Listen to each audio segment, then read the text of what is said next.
সংসদীয় আসনের নির্বাচনী এলাকার সীমানা নির্ধারণ আইন 2021 সংশোধনের সিদ্ধান্ত নির্বাচন কমিশনের। আগারগাঁওয়ে নির্বাচন ভবনে কমিশন সভায় এই সিদ্ধান্ত নেওয়া হয়।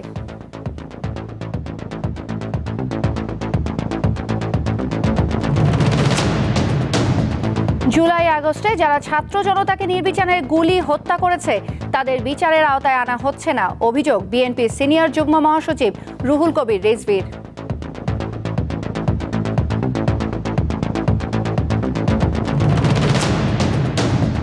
জুলাই আগস্ট আন্দোলনের একটি হত্যা মামলায় যাত্রাবাড়ী থানার সাবেক ওসি আবুল হাসান ও এসি তানজিল আহমেদকে কারাগারে পাঠিয়েছে আন্তর্জাতিক অপরাধ ট্রাইব্যুনাল। আগামী 6 এপ্রিল এ মামলার অগ্রগতি প্রতিবেদন দেওয়ার নির্দেশ। বাদ মাগরিব আমবয়ারের মধ্য দিয়ে শুরু হয়েছে বিশ্ব ইজতেমা। প্রথম ধাপে অংশ নিচ্ছে 41 জেলা। নিরাপত্তায় পুলিশ, র্যাব ও আনসার সদস্যের সাথে রয়েছেন স্বেচ্ছাসেবকরা।